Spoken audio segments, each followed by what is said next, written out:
And so I was like, okay, there's got to be something greater at work here than that.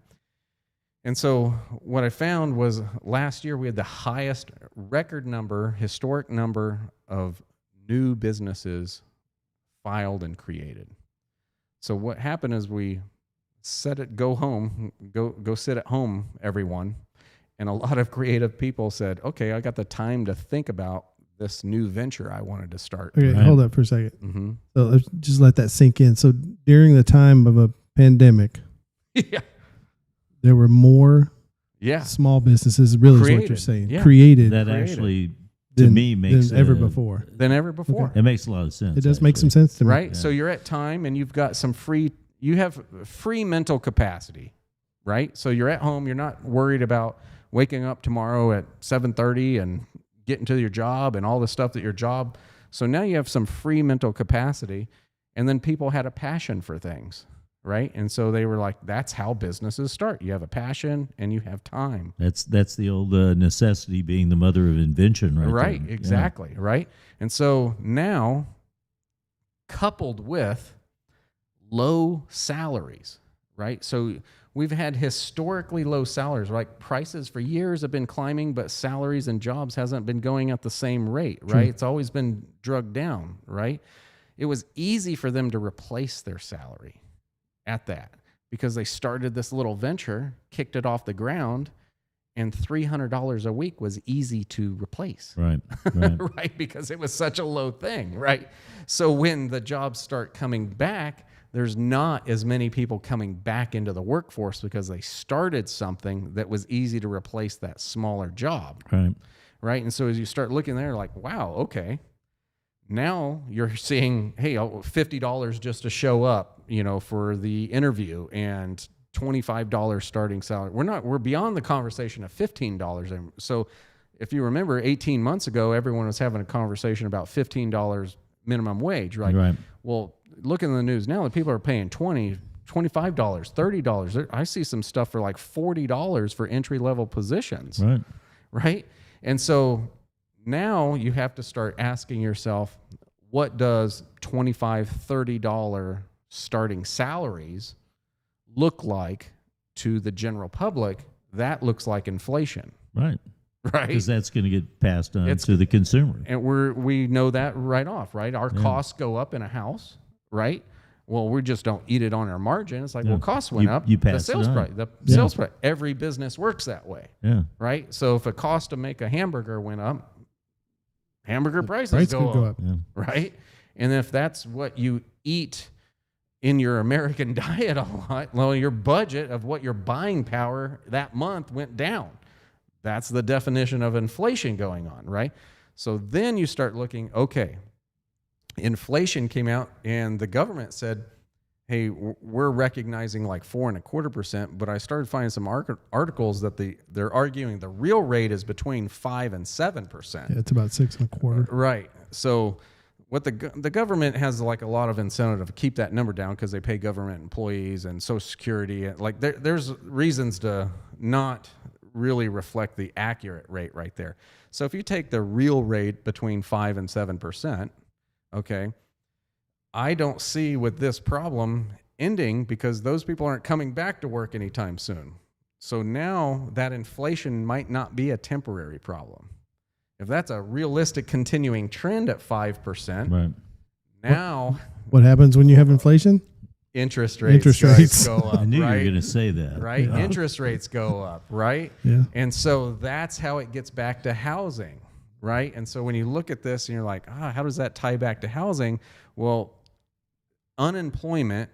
So the government's focused on two things, the unemployment rate and interest rates, right? That's their primary things. We got to make sure people have jobs, and we got to make sure, the cost of money is, freely accessible. And that's their two things, right? So now we're talking about both of those things, and how does that relate to housing? Well, what are we seeing in housing? A shortage of housing. And there's a shortage of housing because this other factor that I saw. So there's a Forbes article that says staying longer than 2 years at your job can result in 25% less pay. So we just tested that out. We just basically said, everybody stay at home. Okay. And now as they're coming back, they're not looking for the same job. They're looking for a better job, right? They're trying to increase their pay. So now as you increase your pay, what does that mean? That means you're probably going to be moving changing your location for that new job, which is the number one leader of why you would move in real estate. Shortage of real estate. There's not enough supply. Prices of real estate are starting to climb. So there's these outstanding factors that are not really getting reported because it's a very complex task, right? It doesn't make a headline. It's not an easy headline for the news to explain what we just, all those factors coming into it, right? So, but as you start analyzing why housing prices are going up, and if you start looking at, is this a short-term problem or a long-term problem, the things that I'm seeing out there, this is not, hey, in 2 months, everyone's back to work and we're back where we are. I don't see that when I look at this. I'm like, well, wait a minute. In the states that already opened up and said, okay, we're ending this, they should have saw their numbers coming down. They didn't see that. Well, that's an interesting concept, and it really kind of leads to the question is, if I am an investor, a real estate investor right now, what product do I need to be putting my money into? Duplexes. Rental income. Okay. Rental income, right? And I would say the most important thing is the answer to inflation is debt, right? So this is what people aren't comfortable, because our society says debt's bad, right? We're all trained, like credit card debt is bad, but housing debt isn't bad. That's good debt, right? So you're invested in that debt and you're locked in because we have an inflationary economy. We don't have a deflationary economy. That would be a bad thing, right? So if you lock in $100,000 loan today in a house, well, next year you don't owe $100,000. Right. You've paid it down, but the property went up, right? So the gap is called equity, right? So that is positive debt. So if you're worried about inflation, which is a real thing, it's not a fictional thing. We've already come out and the government said 4.25%, right? So that's worst case and say it's really 5. It's probably north of that. It's probably 6, 7, somewhere in there. We're going to find out over the course of this year what the real number is, but it's higher than 2, right? So the year before, everyone would try to keep it between the government tried to keep it between 1.8 and 2.2, right? But we know it's not 2, right? So do we see in 2022 that it is back to 2? I don't see any indication of why it would go back to 2.2, because this shortage that we have of labor is going to keep the inflationary things going on. And we're still seeing so much demand out there in the marketplace. And the other thing we got to remember is, being a first world country, we got, the Western world got the vaccine quicker than everyone else, right? Well, we buy stuff from third world countries and we bring it in. They're still facing a pandemic, right? So they're going to be slower in getting us that raw material on a ship, in a factory and stuff like that. So we were talking to a flooring company. We'll leave their name out of it, but last week for a duplex project that we're doing, Randy, and he was telling me, okay, here's your 2 choices, right? This is the foreign product and here's the American product. Okay, so everyone thinks they can get the American product because it's made here. He says, you can. The problem is the raw material comes from third world country. Somewhere else. Yeah, they make it here, right? And they distribute here and all this stuff, but we don't mine the product here. The product's over there and the mine is shut down. Yeah. Right? Yeah. So they just can't get it. Yeah. It's like the company, everything about it is American made, but the raw material is still in a third world situation coming over here. And so even the assumption, it's an American product, we'll be able to get it. And like, well, you got to go back a long ways on the supply chain, all the way down to the raw materials. But even the problems that we're seeing right now, the shortages, chips and stuff like that. It's all back to production. Even if it's made here in the USA, a lot of the mills, plants just aren't back up to 100%. So I'll tell you a real funny one real quick though. So I don't know, about a month ago, I heard there was a chip shortage, and my son and I, we went to the grocery store. I bought them all out. I mean, Cheetos, Doritos, everything there was. I cleaned that thing out. I got home. I was so disappointed. They make computer chips. I've got chips for the rest of the year. I went out. When I heard that, I went out to the family farm and started picking up horse chips. I thought they were talking about horse chips. Horse chips. So I got bags and bags of horse chips. The only problem is I don't have interested. any avocados to make guacamole. So I got to find the guy that mistaked that and went on the avocado run. I learned my lesson. I got tons of toilet paper stacked up in the closet. I looked at him as if that was going to be a serious statement. That's terrible. So be careful when you hear something on the news. There's a chip shortage. That's all him. I'll trade you some imported toilet paper for some Doritos. How's that? I will take the Doritos Tapatio, though. There That's a you good go. flavor. There you go. That's a good one. I said, there's no chip shortage on this aisle. That's right. Till I got it. Try to drive your car around the block with that. Crazy thing, I couldn't sell them for any more than I bought them for. That was the problem. Did you see where he wrote down chip joke right here? Bad investment. Bad investment. It's a real bad investment. So just make sure when you see chip shortage, you get the right chip. But looking at that and just tracing it back to real estate, right? Good investment. So the answer is always buy now, right? Yeah. Is always the cheaper solution when you come to real estate. That's always tough in a market that's climbing prices because everyone thinks, like you were talking about earlier, Mac, oh, the market's the bubble's gonna bust. Well, we're not in a bubble. This isn't 2008 where there's bad loans being created and stuff like that. Yeah. You might have foreclosures because someone lost their job, but that's not the problem that we face in the future. We face that there's not enough jobs, right? Yeah. The guy's making more money. So we're not dumping foreclosures onto the market anytime soon. Yeah. When you have unemployment that you can't set, everyone that wants a job has a job right now. That's the problem, right? Because they're having to entice people to come back to work. Well, if you think about what everything you just went through, it all kind of makes sense because in 2020, American households added $13.5 trillion of wealth. Wow. That was a combination of stock market gains. Stimulus was a piece of that, Right.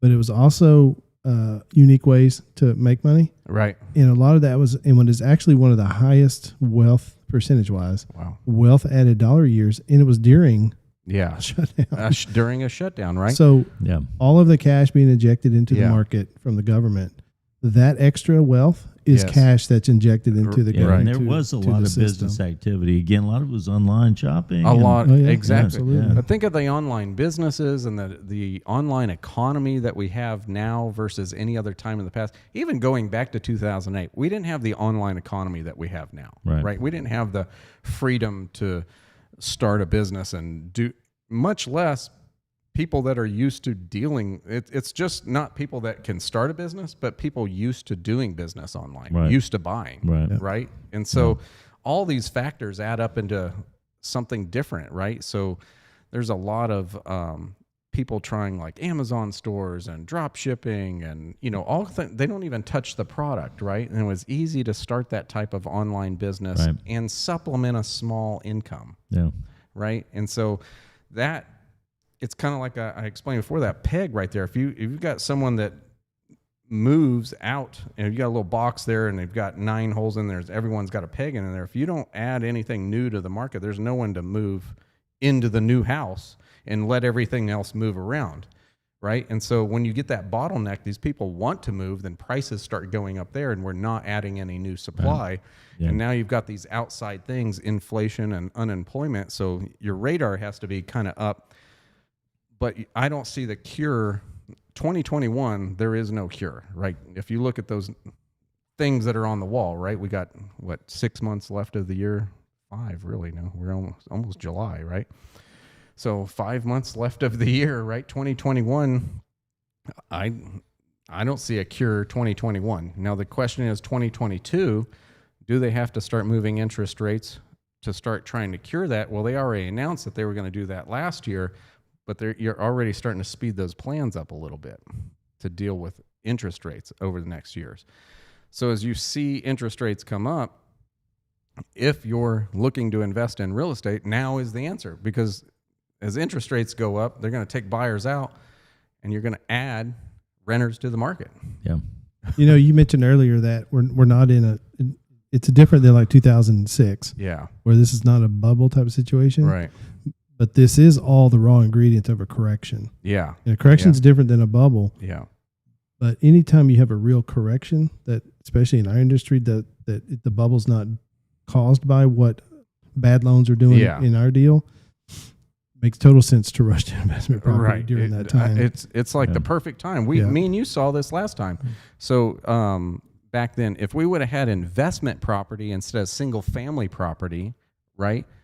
That's what you want in a situation like this. Is you want an investment property to park that money in, right? That's the safest way to ride out, what you're talking about, right? You got inflation concerns, you got fears of bubble/correction. You got something that you think is going to happen, which is extremely possible, right? The best place to ride that out would be to park cash in an investment piece that you bought now.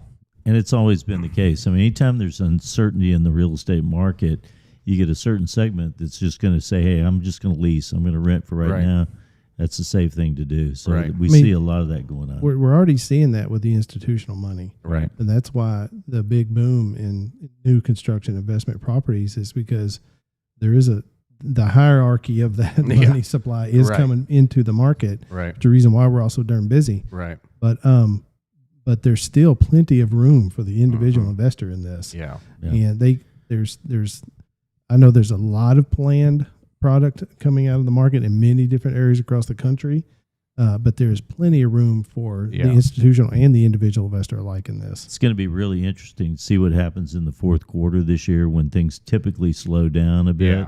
All this out of state movement that's going on right now, if that backs off a little bit, and we see maybe a softening in land prices, then I think it's going to be the most amazing time for investors on duplexes, to properties of that type to come into the market. Yeah, I've been tracking the land prices, throughout this, and they've just steadily,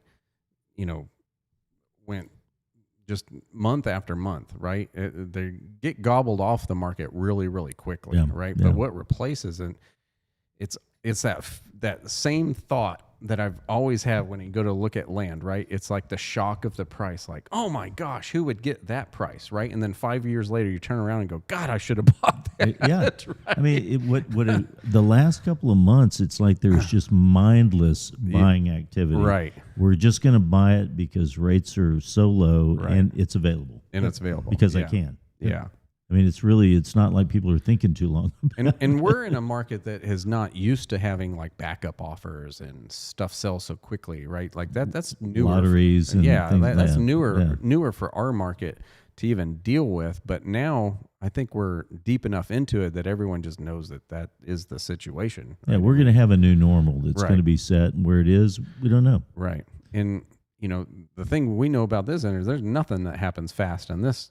I mean, if you wanted to put lots on the ground tomorrow, tough. That's 18 months. It's not happening tomorrow. But it's a lot quicker here than it is in other states. Yeah, right. And as quick as it is here, tomorrow. right? As quick as it is here, right? But I guarantee you 8 months ago, there weren't people planning on going, oh, man, this is an awesome place to put, awesome time to put something on the ground, right? That's a new revelation that was like, oh, wow, where there's a shortage when you get something on the ground. So even the quickest things are 18 months, 24 months out. If you think about what you're talking about, so looking for individual lots is difficult right now. If you're a builder that is small and just doing your single onesie twosies for investment or whatever resale, those are hard to find. Yeah. What's not hard to find is land that's available for development. Yeah, but let me tell you, because of the institutional money coming in, it is making it much more available for guys to be able to go in and get larger tracts of land because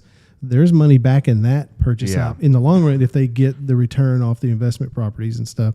Yep. So, me personally, there's 8 large trying to find acreage tracts that we're working with right now. Right, And they're trying all to over find the place. one lot is very hard. It's difficult, right? Yeah. But trying to find 1 acre is not. It's not difficult, right? It's not difficult, right? As soon as you one find lot, as soon as you find it, you have to execute it because but it's out there, right? 1 lot's not available. 1 acre is available. 2 acres. I have a pretty lengthy list of investors waiting for that next opportunity. So, right. Exactly. So bringing that paper lot, I mean, it's just amount of time, right? But the amount of effort that instead of just trying to find the one investment, people are looking for multiple investments. Right? They're not looking to buy one; they're looking to buy all of them. Yep. Right? That is correct. 100% correct. Yeah. Let me have all. How many do you have? All of them.